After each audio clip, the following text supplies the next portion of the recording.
الحمدللہ رب العالمین والعاقبۃ للمتقین والصلاة والسلام علی اشرف الانبیاء والمرسلین وعلی آلہ واصحابہ اجمعین اما بعد فاعوذ باللہ من الشیطان الرجیم بسم اللہ الرحمن الرحیم۔ عزیزان من،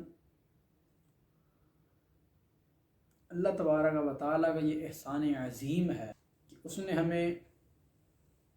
نہ صرف اس دور میں بلکہ ہمیں امت محمدیہ میں پیدا کیا، اور امت محمدیہ میں پیدا کر کے ہم پہ اتنا بڑا احسان کیا کہ سار علیہ السلام کی زندگی سے روشناس کروایا، ہمیں قرآن و سنت کے ذریعے ہمیں زندگی گزارنے کا ڈھنگ سلیقہ سکھایا، طریقہ سکھایا۔ تو اس ذات پر جو ہماری رول ماڈل ہے، جو ہماری مشعل راہ ہے، جس کی زندگی کو دیکھ کر ہم نے اپنی زندگیاں سنوارنی ہیں، جس کی زندگی کو جانچ کر ہم نے زندگی کو سامنے رکھ کے اپنی زندگیوں کو اس ڈھانچے میں اتارنا ہے، وہ ذات کوئی اور نہیں بلکہ رسالت مآب صلی اللہ علیہ وآلہ وسلم کی ذات ہے۔ تو اس ذات پر اللہ تبارک و تعالیٰ نے درود پاک بھیجنے کا ہمیں حکم بھی فرمایا ہے،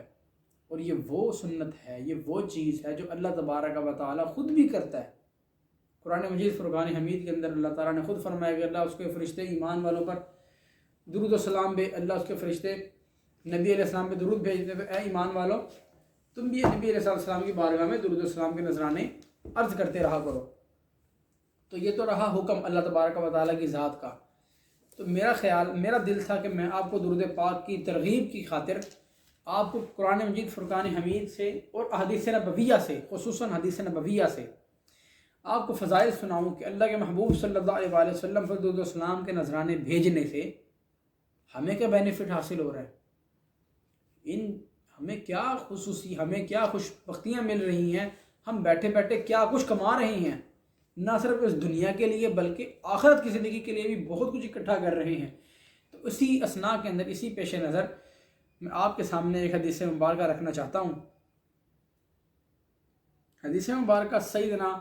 ابی بن کعب رضی اللہ تعالیٰ عنہ سے مروی ہے کہ اللہ کے رسول آپ بیان کرتے ہیں کہ میں نے عرض کی اللہ کے رسول صلی اللہ علیہ وآلہ وسلم کی بارگاہ میں کہ یا رسول اللہ، سب کو صلی اللہ علیہ وآلہ وسلم، یا رسول اللہ میں آپ پہ بہت زیادہ درود بھیجتا ہوں، میں اپنی دعاؤں کا کتنا حصہ آپ کی بارگاہ میں درود و سلام کا نذرانے کے لیے بھیجوں، مطلب ایک دعاؤں کا کتنا حصہ آپ کے لیے مختص کر دوں۔ پھر انہوں نے خود ہی کہا کیا چوتھا حصہ مختص کر دوں کہ دعا مانگوں اور چوتھا حصہ دعا کا آپ کی بارگاہ میں درود و سلام بھیجوں؟ آقا علیہ السلام نے فرمایا جتنا تم چاہو۔ پھر ساتھ ہی میرے کریم آقا نے فرمایا کہ جتنا تم چاہو، اور میں نے کہا یا رسول اللہ چوتھا حصہ کافی ہے، تو آقا علیہ السلام نے فرمایا جتنا تم چاہو لیکن اگر اس کو بڑھا دو تو اچھا ہے۔ تو میں نے کہا یا رسول اللہ پھر دعا کا آدھا حصہ آپ کی بارگاہ میں بھیج دوں؟ آقا علیہ السلام نے فرمایا جتنا تم چاہو، اگر تم بڑھا دو گے تو تمہارے لیے اچھا ہے۔ تو انہوں نے عرض کی یا رسول اللہ 2/3 حصہ۔ تو آپ علیہ السلام نے فرمایا اس کو بھی بڑھا دو تو تمہارے لیے بہتر ہے۔ تو انہوں نے کہا یا رسول اللہ ساری دعا میں آپ پہ درود و سلام نہ بھیجوں؟ آقا علیہ السلام نے فرمایا یہ جتنا چاہو۔ اب آقا علیہ السلام نے فرمایا اگر یہ زیادہ کر لو تو یہ تمہارے لیے بہتر ہے۔ آقا علیہ السلام نے فرمایا تو انہوں نے عرض کی یا رسول اللہ میں اپنی پوری دعا کے اندر فقط آپ پر اور آپ کی ذات پر اور آپ کے اہل بیت پہ درود و سلام کے نذرانے بھیجتا رہوں گا۔ آقا علیہ السلام نے فرمایا اس کا بینیفٹ تمہیں کیا ہوگا؟ تم میری ذات پہ درود بھیج رہے ہو، تم نبی علیہ السلام کی ذات پہ درود بھیج رہے ہو، سرکار کی آل پہ درود بھیج رہے ہو، اس کا بینیفٹ بھی تو ملنا چاہیے۔ تو آقا علیہ السلام نے فرمایا اس کا بینیفٹ تمہیں یہ ملے گا، اللہ تبارک و تعالیٰ تمہاری ساری دعاؤں کو تمہارے زبان پہ لائے بغیر پوری کر دے گا۔ سبحان اللہ، تمہاری زبان پہ لائے بغیر دیکھیں ایک بندہ اگر مستجاب الدعوات بننا چاہتا ہے، وہ چاہتا ہے کہ میں جو دعا مانگوں میری دعا قبول ہو جائے، اسے چاہیے کہ درود پاک کو پھر لازم پکڑ لے۔ اگر چاہتا ہے کہ میں کہوں یا اللہ مجھے پیسے چاہیے، اللہ تبارک و تعالیٰ تو یہ پیسے عطا فرمائے آپ کو، تو آپ کو چاہیے پھر آپ درود پاک کو لازم پکڑیں اس حدیث مبارکہ کی روشنی سے، کہ جب انہوں نے ابی بن کعب رضی اللہ تعالیٰ عنہ نے کہا کہ جب میں پوری دعا کا حصہ آپ کے درود السلام کے لیے مختص کر دوں، تو آقا علیہ السلام نے فرمایا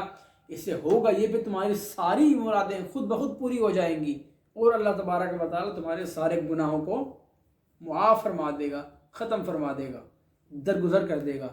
تو یہ آقا علیہ السلام کی اس حدیث مبارکہ سے ہمیں ایک تو یہ چیز ملی کہ دعا کبھی رد نہیں جاتی، اور دوسری بات جو شخص چاہتا ہے کہ میری دعا پوری ہو، میں جو دعا مانگوں، مثال کے طور پر کچھ کہتے ہیں یا اللہ مجھے گھر ملے، بنگلہ ملے، گاڑی ملے، مجھے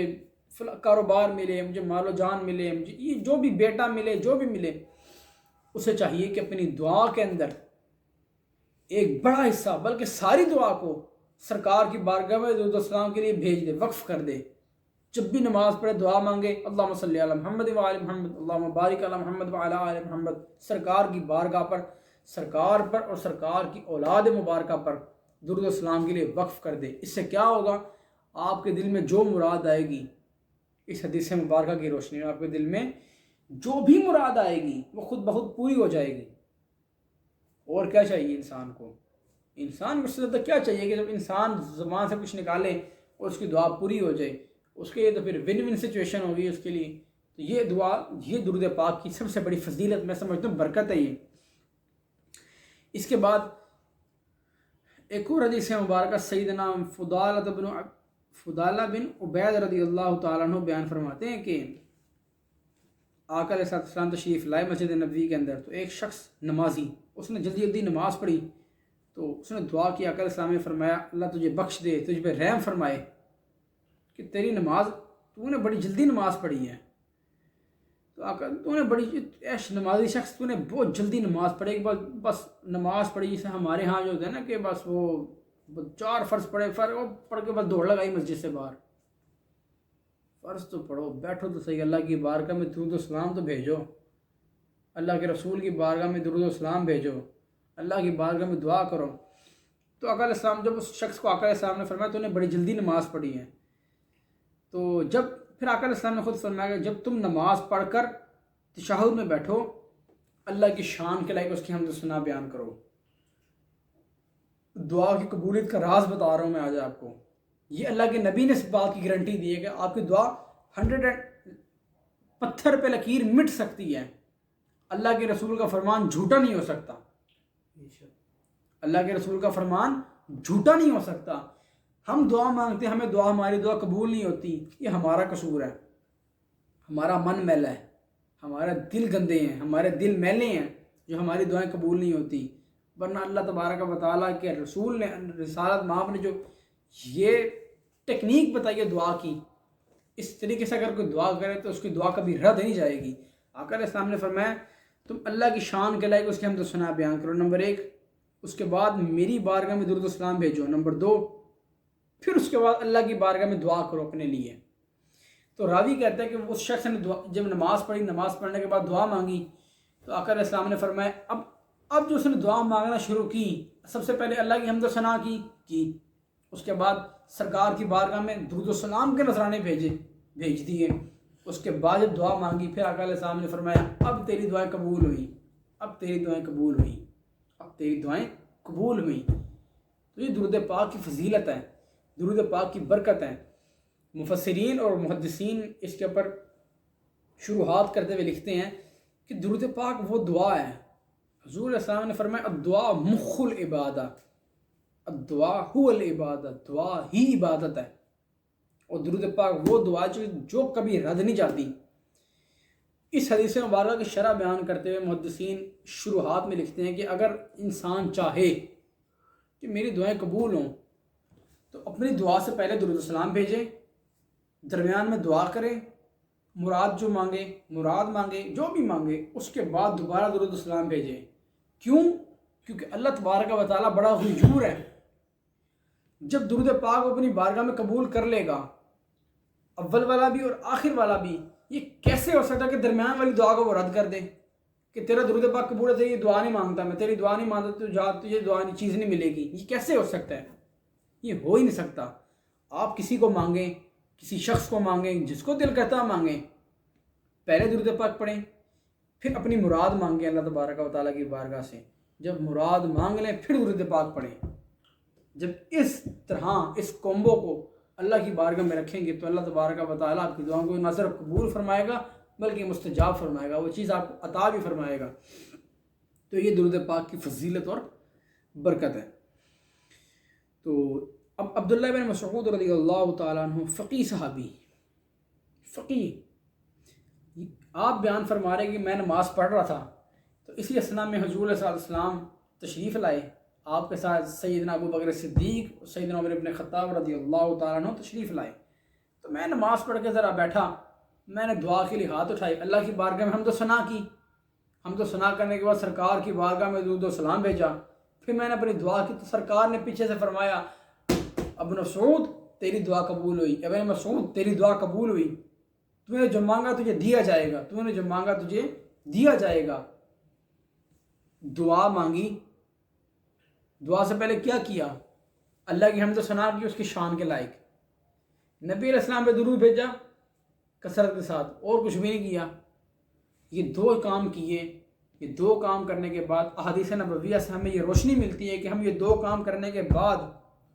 اللہ کے رسول کی، اللہ کی بارگاہ میں جو مراد رکھیں، جو فریاد رکھیں، اللہ تبارک و تعالیٰ وہ فریاد رسی کرتا ہے،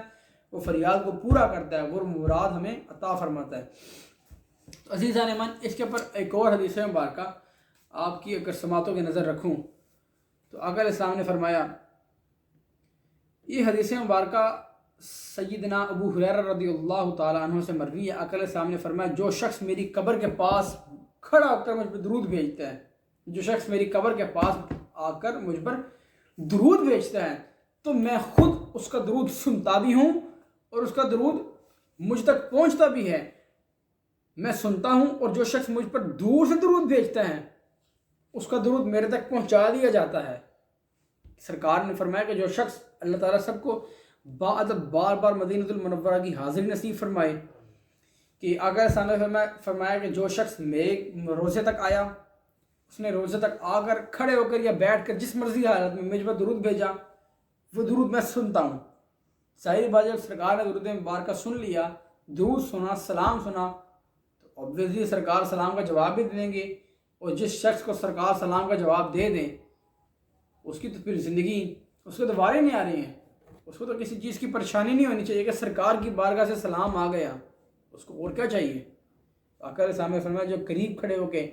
میرے روزے کے پاس سلام بھیجتا ہے، درود بھیجتا ہے، اس کا درود میں سنتا ہوں، اور جو دور سے درود بھیجتا ہے اس کا درود میرے تک پہنچا دیا جاتا ہے۔ اور آخری حدیث مبارکہ یہ آج کے زمانے سے ریلیٹ کرتی ہے۔ اگر آپ دیکھیں،